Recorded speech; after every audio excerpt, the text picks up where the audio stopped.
This is WFYI News Now. It's November 1st, and I'm Abriana Herron.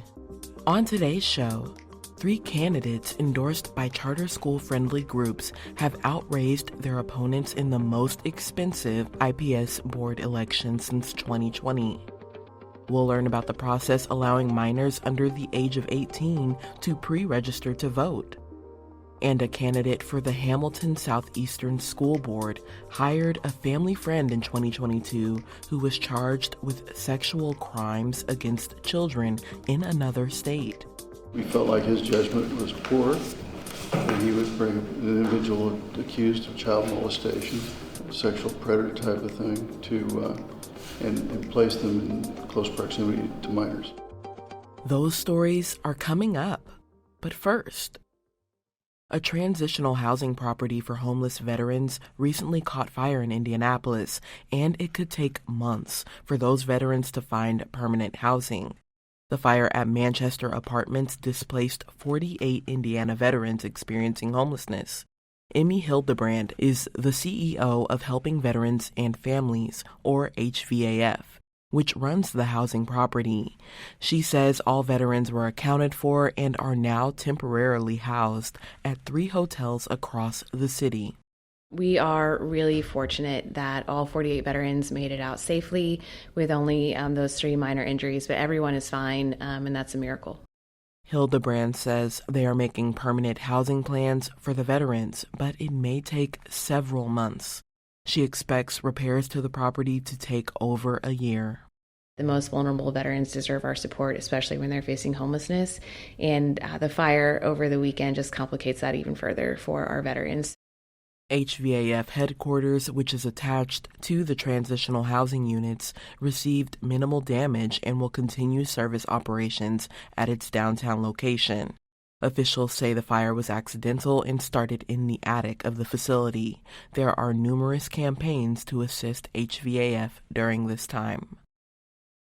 There are 8 candidates in the race for the Indianapolis Public Schools Board, and 3 candidates endorsed by charter school-friendly groups have outraised their opponents in the most expensive IPS board election since 2020. Eric Weddle has more. Political action committees associated with advocacy groups Stand for Children Indiana and Rise Indy have bolstered funding for their endorsed candidates. Campaign finance records show that candidates endorsed by Stand and Rise Indy outraised their opponents by nearly $90,000. The groups contributed over $158,000 combined to their endorsed candidates in competitive races. That's at-large candidate Dee Thompson, District 1 candidate Ashley Thomas, and District 2 candidate Hassan Rashid. The funding comes in the form of direct donations and in-kind donations like mailers and canvassing. The election is Tuesday. I'm Eric Weddle. For more details on how much IPS school board candidates raised, go to WFYI.org.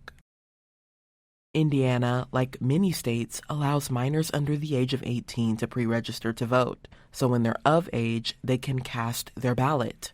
But Indiana's rules only approve pre-registration after the most recent election is over. Some people took to social media to express their confusion about that. WFYI's Ben Thorpe explains the process.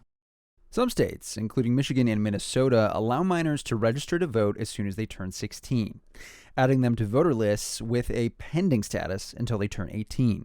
In Indiana, a person who is 17 years old can pre-register to vote if they turn 18 on or before the next special, municipal, or general election. So, a 17-year-old must turn 18 on or before November 5th, 2024 to be able to pre-register to vote in the upcoming election. But pre-registration can vary based on where a person lives in Indiana. So, for example, that means if someone attempted to pre-register before a municipal or special election when they would not be old enough to vote, that registration would be rejected. Officials say people should receive mailed notice of that rejection, and they will need to fill out a new registration form. I'm Ben Thorpe. And for our final story today, A candidate for the Hamilton Southeastern School Board hired a family friend in 2022 who was charged with sexual crimes against children in another state. This was not previously reported until now. From WFYI's education desk, Rachel Fredette discovered the candidate lost a long-standing contract with the Hamilton County Parks Department as a result. HSE candidate John Stewart hired a family friend charged with lewd and lascivious felonies against children shortly after he was released from a Florida jail on bond. The man worked at a horse stable in a Noblesville park for 4 months in 2022. Stewart ran the stable for 6 years. The Hamilton County Parks Board canceled their contract with Stewart after they learned he had hired someone charged with child sex crimes. Stephen Andrews is president of the Hamilton County Parks Department. We felt like his judgment was poor, that he would bring an individual accused of child molestation, sexual predator type of thing, and place them in close proximity to minors. Stewart told WFYI that he was not aware of the details of the charges against his family friend when he chose to hire him. I'm Rachel Fredette. Stewart is in a contested race for the Wayne Township seat on the HSE School Board. The election is November 5th.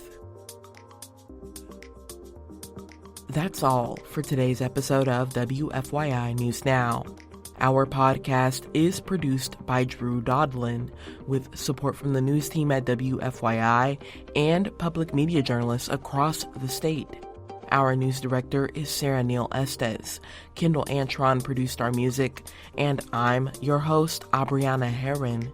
If you like today's episode, remember to subscribe and share. And follow WFYI on Instagram, TikTok, Facebook, and YouTube to check in on our newsroom throughout the day. Thanks for listening. We'll be back on Monday.